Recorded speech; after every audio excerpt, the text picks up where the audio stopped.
The impudence, the audacity, the unmitigated gall of those knuckleheads of liberty podcasters, daring to voice opinions outside the mainstream of accepted thought. Listen if you dare. It's angry, it's funny, it's even sometimes sad, but it's always based on freedom and justice, as you will see. Here's our host, Jason McPhee.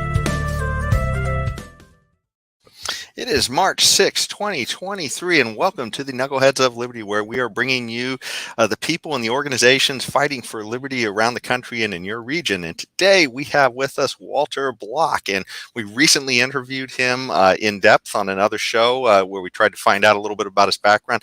Today we're actually going to spend time talking a little bit about libertarian views on abortion and his ideas on that. But before we do, let me introduce you to the rest of our panel. In our upper left-hand corner, we have Leon, the word Brathwaite, last word in liberty. He is a retired engineer in the state of California. In our upper right-hand corner, we have our screaming eagle of freedom, Tim Everett. He is a pilot in the state of California. And in our lower left-hand corner, we have Walter Block with us, and he is a professor of economics at Loyola University and the Howard E. Wirth Eminent Scholar Chair in Economics. And he is just profound amount of stuff to talk about as far as his publications and all the work he's done in for liberty and libertarian philosophy. So we're blessed to have him here. But let's start talking about abortion. So here in California today, it is the March for Life. And so that's kind of one of the reasons why we wanted to talk with Walter about evictionism. And James, maybe I could get our invisible hand. James, could we get okay, thanks. So here is the visual. And you can see they're going to be marching here at the Capitol today. And actually, me and Leon are going to try and go out there and maybe interview some people too as well there later this afternoon. But but anyways, I just want to go on record that I do not believe in coercive slavery, such as the tax law, where they take massive percentages of your income, the government does, and basically make you into a slave. I don't believe in coercive slavery such as that. I just want to go on the record. So all you liberals and progressives that love the income tax, you believe in slavery, and you should be banished from all thought whatsoever. Okay, well, so there's a departure from abortion, I guess. Yeah, well, little tag along from the last show. Okay. Well, if you're watching, you can connect these two, and they'll all tie together. Exactly. If you want to know what branch of the tree that was, just go back and watch the first show. Okay. But anyways, so we're essentially we've got this discussion here in California. And of course, as you know, the Supreme Court recently overturned Roe versus Wade. And so they've kicked it back to the states. So this is a bigger issue now. I mean, before we sort of had a law of the land. Now it's sort of up to all the different states how they want to deal with this. And so one of the things we've been seeing is that in places like California, the way they've chosen to deal with it is to pay for everybody's abortion who wants an abortion. Yes, that's sort of the way they're dealing with it here, kind of a virtue signal to the rest of the country. And there's some places out there that want to make it completely illegal for anybody to have an abortion. I mean, you certainly heard people like Lindsey Graham talking about, sort of, I think he was pushing sort of a national 6 weeks rule or something like that. 15 weeks. It was 15 weeks. Okay. Yeah. So anyway, so you got a lot of people out there who are pushing and pulling on this issue. And just to give you a sense of the scope of what we're talking about, so the Pew did a study on this, and they were looking at the CDC's numbers and another organization called Guttmacher. And you can see that we're talking essentially in the millions of abortions a year is what, the numbers come down to. So, it's a significant problem. I mean, we're talking about something that is approaching maybe close to 1% of the population, or would-be population, I guess, as it may be. So that's kind of what we're seeing as far as the numbers go. And I thought one of the other interesting trends too in this is that there's a lot more of this sort of more of the abortions are becoming these abortions by pill, I guess you might say, you know, where a person takes a medication after they think they're pregnant or something else like that. And, you know, essentially the abortion occurs that way. So it's not all just doctors in clinics, I guess, performing these as far as the numbers go. But that brings us to what's a libertarian to do on this subject. You know, we obviously we're all about property rights, and clearly there's a conflict. You know, you have the rights of the woman, and depending upon your views of the child, the rights of the child as well. And so what's a libertarian to do with these conflicting rights? Well, we have Walter Block with us to talk about that. He has published papers on evictionism and libertarian. And evictionism essentially is saying, you know, you got these competing property rights, and so the issue is it's about not getting to kill, but just honoring the property rights. So if the woman has a property right of, well, you know what, I'm not going to sit here and paraphrase what Walter's ideas are. Walter, tell us about evictionism and all the work you've done studying this. Well, evictionism is a big problem for libertarians and for everyone else. The country is pretty much evenly divided, and the libertarian movement is pretty much evenly divided on this as well. And I think the two leaders of the libertarian movement are Murray Rothbard and Ron Paul. I don't think you can get two greater leaders of the libertarian movement than those two, and yet they're at opposite poles. Murray Rothbard is pro-life, Ron Paul pro-choice, Ron Paul is pro-life. They're 180 degrees apart from each other, and yet they're a libertarian spokesman. So this is a problem for not only for the country as a whole, but also for the libertarian movement. Fortunately, he said modestly, have the proper solution, and both Murray and Ron are wrong. I mean, I say that with the greatest, fear, because these are the giants of liberty, and I'm just one of their followers. And I am a follower of theirs, but I diverge from them on this issue. I think that the pro-life and the pro-choice position are equally incompatible with libertarianism, and only what I call evictionism is compatible with libertarianism. So what is evictionism? Evictionism is a principled compromise between those two extreme positions. This is why they call me Walter Moderate Block, because I'm a moderate on this. I'm neither pro-life nor pro-choice. Actually, I'm not that moderate either, but that's a different issue. So what do I mean by a principled compromise? A principled compromise, an unprincipled compromise is Leon says 2 + 2 is 3, and Tim says 2 + 2 is 5. A compromise would be 2 + 2 is 4. Well, that's a compromise. Or put it in a different way, someone says 2 + 2 is 7, and someone says 2 + 2 is 6, and I screwed that one up again. Let me try again. Someone says 2 + 2 is 4. Another person says 2 + 2 is 6. A compromise would be 2 + 2 is 5. It's a compromise, but it's not principled, because you can't deduce 2 + 2 is 5 from anything except that you want to compromise. Well, I have a principled compromise, namely it's a compromise between pro-life and pro-choice, but it's not, but it is a principled compromise, namely you can deduce it from libertarian theory. So what libertarian theory? Well, the first libertarian theory, as Jason mentioned, is private property rights. And the question is, who owns the woman's body?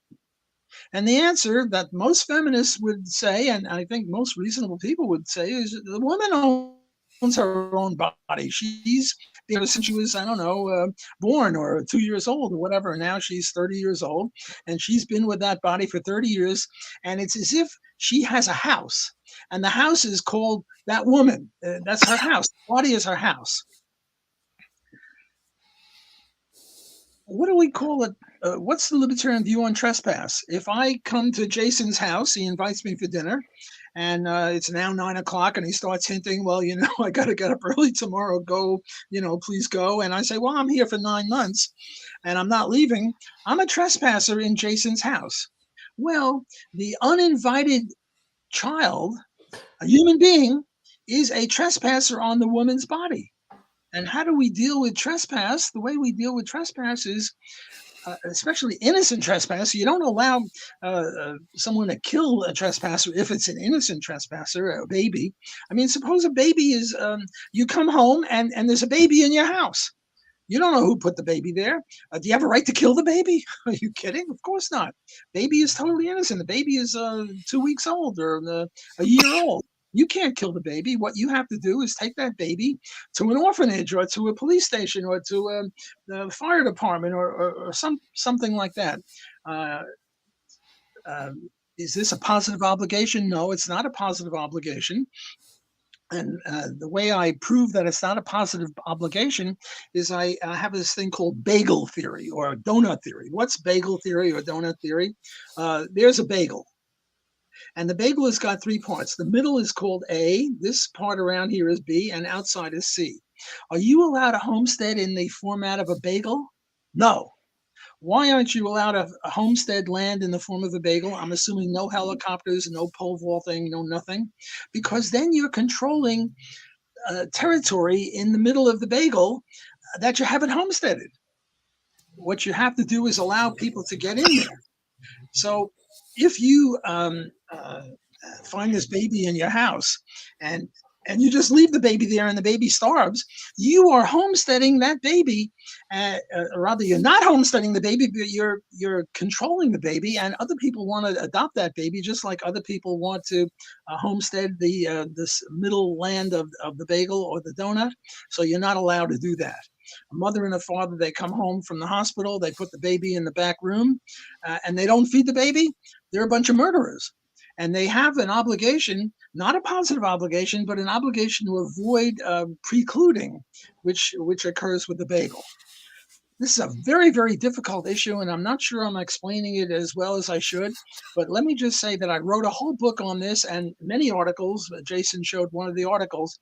So if you want to get a better rendition of this than I can now give in 10 minutes, I've written a lot about it, so go there. Walter, with all due respects, okay, with all due respects, I see some major flaws in this whole evictionism theory. For one thing, when a woman voluntarily lays down with a man, okay, whether she do it in a bed or in the back of a car, she is voluntarily engaging in an act which could possibly produce a pregnancy. I cannot see there's any moral reason why she should be able to evict this thing. And you refer to that thing, with all due respect, but you refer to that thing as a trespasser. How could it be a trespasser when the woman voluntarily laid down with a man? Now, I'm not talking about cases of rape and incest. Okay, we can talk about that differently if you wish. But you are talking about a voluntary act that produced this pregnancy. So I do not understand how you could term that person a trespasser.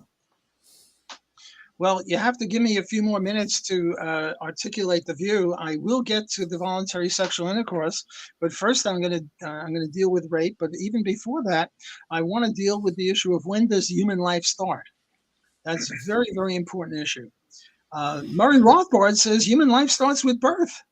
I think that's grotesque. Yes. I think that the baby 1 minute before birth and 1 minute after birth is just a change of address. Before, he was inside of a house, a woman's body, and now he's not inside of a house. That baby is no more different in those 2 minutes than you and I now versus 2 minutes ago. So I reject totally the idea that a human being starts with birth. The other end of the thing is the human, and here I agree with this, the human baby starts with a fertilized egg. Yes. Why? Because a sperm alone will not become a human being.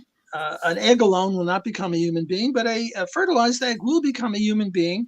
And that's when I think that the human life starts, with the fertilized egg. That's a very small human being, but a human being. The only other alternative is somewhere in the middle, 15 weeks.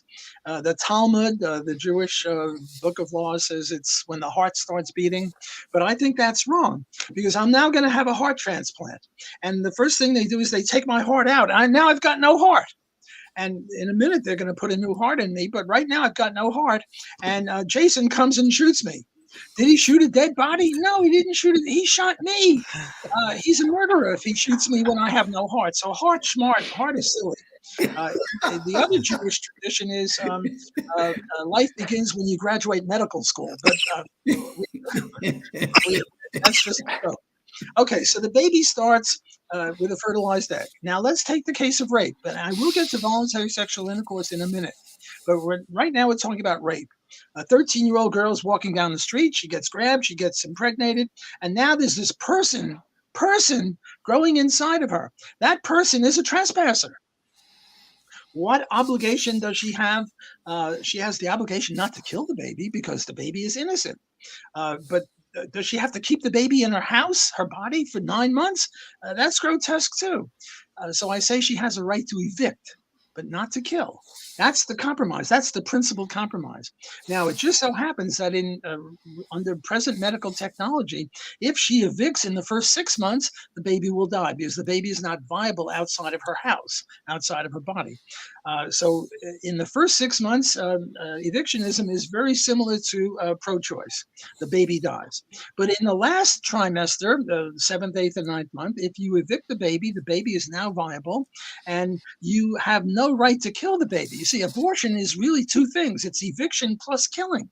And the principal compromise is you have a right to evict, but you have no right to kill. So 1/3, if we adopt evictionism, 1/3 of babies will all be saved. Right now, they can have an abortion when the baby is in the 9th month, an hour before birth. They can kill that baby, and that's legal according to the pro-choice position, which I find highly problematic. Now I'll get to Leon's question. Well, what about voluntary sexual intercourse? Very few abortions occur on the basis of rape. Thank God we don't have that many rapes. We have a lot more voluntary sexual intercourse. Okay, so now the question is, or the claim is, well, when you have voluntary sexual intercourse, even if you have a condom or other birth control, you know that it's not perfect. You know that it's only 98% perfect, or whatever the number is. You know that a baby could eventuate. So by having voluntary sexual intercourse, you, in effect, invited the baby. Yes. And I think that's wrong. Why do I think it's wrong? Because in order for there to be an invitation, there has to be an invitor and an invitee.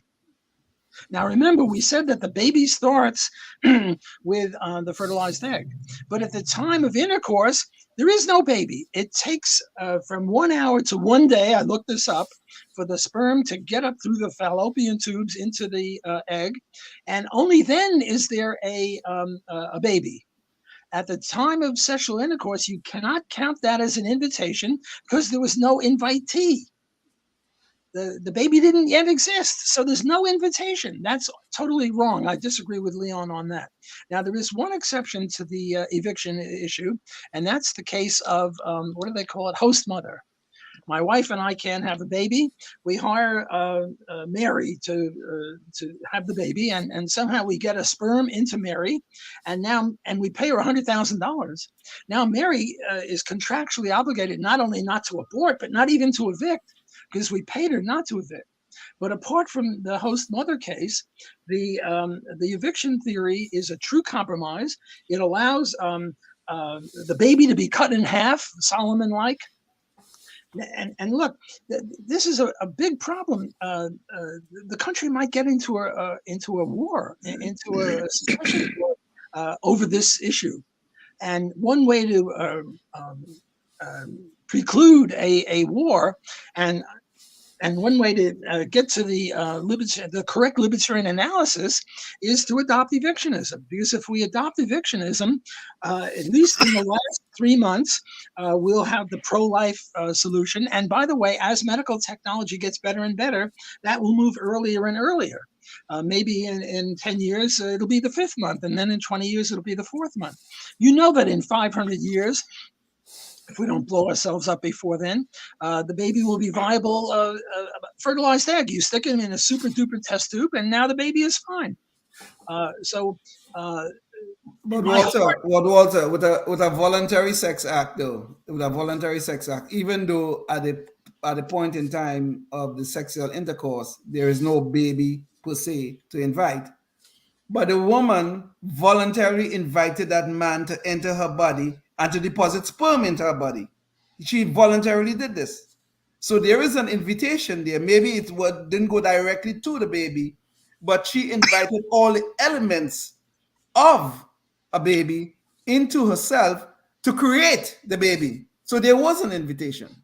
There was an invitation to the man, namely, I'm having voluntary sexual intercourse with you. I invite you to put sperm inside of me. Yeah, but that's irrelevant. We're now talking inviting the baby.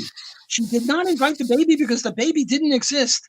And one of the necessary conditions of an invitation is there has to be an invitee. There was no invitee. I'll have to respectfully disagree, Walter. But I have another question before. I mean, we could go on about this all day, but I have another question though. Even with I would agree with you that that eviction is probably a less aggressive act than say killing the baby, and which is what is happening with abortions right now. But it is still eviction. To evict a child from its normal course of development is still an aggressive act. How do we square that as libertarians or liberty-minded people? How do we square that? Aren't we violating the very principle of non-aggression which we hold so dear? It's not an aggressive act. It's an act in support of private property rights. The woman owns her body. But so does the child, though. But so does the child. The child is an aggressor. It's true the child is innocent. Look, it's as if I take Tim and I drug him and I put him in Jason's house. And now it's very interesting, Tim. Could I live there for free? I'm thinking, what kind of drugs are we referring to? I'm inoculated you with knockout drops, and you're unconscious, and I put you in Jason's house. What obligation does Jason have? Does he have an obligation to keep you there for 9 months, assuming that it'll take 9 months for the drug to wear off, and otherwise, if you get kicked out, you die? No, he does not have that obligation. And if he kicks you out of his house, he should put you in a hospital or whatever, call an ambulance. But he is not an aggressor. This is when the woman take the case. Let's get back to rape. The woman did not invite anything. Even Leon certainly will not say there was any invitation. This is a case of rape. And by the way, all babies have equal rights. All fertilized eggs have equal rights. And now we're looking just at rape, which I think is the strongest case and maybe the only way I can turn Leon around on this. There's a 13-year-old girl, and she's got this person, very small person, inside of her. And she is wanting to evict that person because she has private property rights in her own body, and this person is in her house. And she never agreed. She never came within a million miles of agreeing to anything. She was just raped. And you can't tell me that that's aggression against the baby. The baby has no right to life. We do not, as libertarians, believe in a right to life. If there were a right to life, that would be a positive right. And we eschew any positive rights, any right to life. If there were a right to life, right now there are people in Africa dying. Well, then we're murderers. Well, we're not murderers, even though there are people in Africa or South America who are dying. We didn't murder them. So there's no right to life. And that baby who is a product of rape, who's now inside the 13-year-old girl, and I make 13-year-old girl because I want to get all the sympathy I can get out of this so I can be on to the one true faith. And she evicts that baby. She doesn't kill the baby. And now, look, we're in the 9th month, or we're in the 7th month. And she evicts the baby, and the baby is alive. Did she have a right to evict that baby? You're darn tootin' she did. Well, now, did she lose her right because it's only the 3rd month and the baby will die? No. She has the absolute right of private property in her body, and that baby is a trespasser. And Leon, you can't tell me that she's violating the baby's rights because her rights to her body, the baby has no rights. The baby is a trespasser. The father is a criminal, but the baby is not. Walter, I would agree with you in the case of rape, okay? I would give you in the case of rape. I will even give you your whole eviction theory in the case of rape. I will give you that. But I will not give you that on a voluntary sex act because the baby was invited by the mother. No, the baby was not invited by the mother, and all babies have equal rights. So once you give it to me on rape, you lost your case. The No. baby, all No. babies have the same rights. Let me tell. Okay. Well, hold on, Leon, hold on. Let me let Tim in, so Tim has a chance to jump in here. For a change, yeah. No, in all cases, the baby lives because, in Walter's scenario, no, not all cases. No, in the No. first, No, Well, if you evict the baby, can die. if the eviction is too early, so Yeah. first 6 Yeah. months, you evict the baby dies. So it's a true compromise. yeah. Well, yeah, but aren't you requiring the woman to take the baby to the point at which it can live outside of her body? No, No. she can evict at any time, and if she evicts after 2 months, the baby dies. But Okay. you said that the baby has right to the right to life. No. No, I denied that. There's no right to life. Just the right not to be harmed. I mean, or for you not to, you don't get to harm the baby. That's it. It's right. The act of eviction is a harm. So I don't understand this distinction without a difference. We have a right to harm people. We have no right to violate their rights. Yeah. Look, Jason, you and Tim are trying to date the same woman, and she picks Tim. She harmed you. Yeah, But that's she true. Yeah. has the right to harm you. Yeah. So you can harm people Yeah. under libertarianism. You and I are competing for the same job, and you get the job, you harm me. So we can harm each other. But we can't violate rights. And to answer Tim's question, yes, the baby dies in the first 2 trimesters. Okay, so you're not talking about anything requiring, like any law to require that a woman takes a baby to a certain point in time that where they can live outside the body. You're just saying morally, because you did say if the baby is left in your house and you throw the baby out of your house and it dies out there in the cold of the winter, let's say, or whatever, then you said that you couldn't do that. You're not supposed to do that because that's killing. That's a very different case. What I'm saying is, suppose 2 parents bring the baby home from the hospital and they put the baby in a crib and they don't feed the baby. And now the baby dies. And I say they have an obligation to bring that baby to a hospital or to an orphanage or somewhere to save the baby's life. And my proof and the objection to that is, well, that's positive rights, positive obligations. And I say, no, it's not positive obligations. And that's where I concocted this bagel theory. And the idea of bagel theory is you're not allowed to homestead in the format of a bagel, because then you're precluding people from homesteading the interior area. Well, look, you can't own babies, but you can own the right to be the guardian of the baby. How do you get to own the right to be the guardian of the baby? First, you give birth to the baby, and now the way you continue the guardianship is by feeding the baby. And if you don't feed the baby, you lose your guardianship rights. And if you don't notify other people about this baby, you're precluding them from being the guardian of the baby. So just as you can't do the bagel homesteading, you may not do that. But that's a very different issue than the issue of eviction. In eviction, you can evict at any time you want. Take that 13-year-old girl, and it's 1 month later, and if she evicts, the baby dies. May she evict? Yes, she may evict, and the baby will die.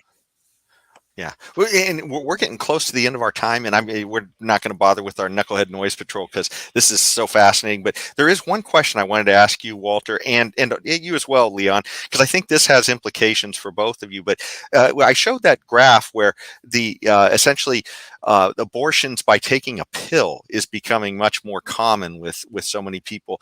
How does that impact both of your views? Because like for Leon, I know the conservative view is to allow for 6 weeks or something else, but I mean, this is an abortion that's happening 2 days after a baby is born, right? So so clearly this is, how does that, I guess, square to be able to say it's okay to kill within 6 weeks, And then Walter, if you take a pill that kills the baby, that doesn't sound like it's really evictionism then at that case, because it's not just removing the baby, but the pill is actually going in there and maybe killing the embryo, right? If that's the case. Well, the baby would have died in the first 6 months anyway, so I think the pill would be legal for the first 6 months. But in the 7th, 8th, and 9th month, it would be murder. Okay. Well, I think it's murder. It's murder either way. Okay. I mean, I know there are issues about rape and incest and all that, but I think it's murder. If you take that pill, to avoid an abortion, you are killing something, and that's a little too much for me. Not something. You're killing a human being. You're right. You kill a human being, exactly. Okay. So it does not change. It does not change my position on how I feel about this act of aggression against the unborn. Yeah. Well, I tried my best. I would love to pry into this more. I mean, especially after all of the intrusions we've seen with COVID, I'd hate to think of government running around and policing all of our pregnancies to the nth degree, but that's, I guess that have to be a story for another day. Thank you so much. The government runs around and police our children in our homes to make sure that we take care of them. Okay. Okay.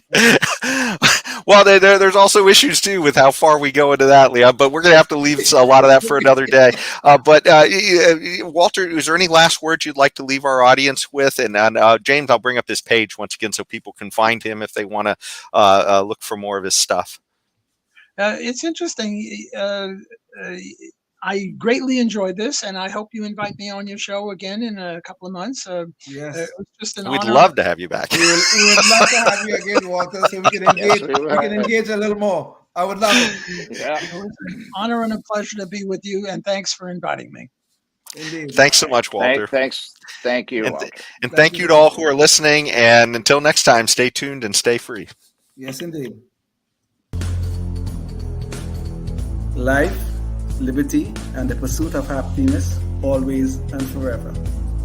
Thank you for listening to the Knuckleheads of Liberty podcast.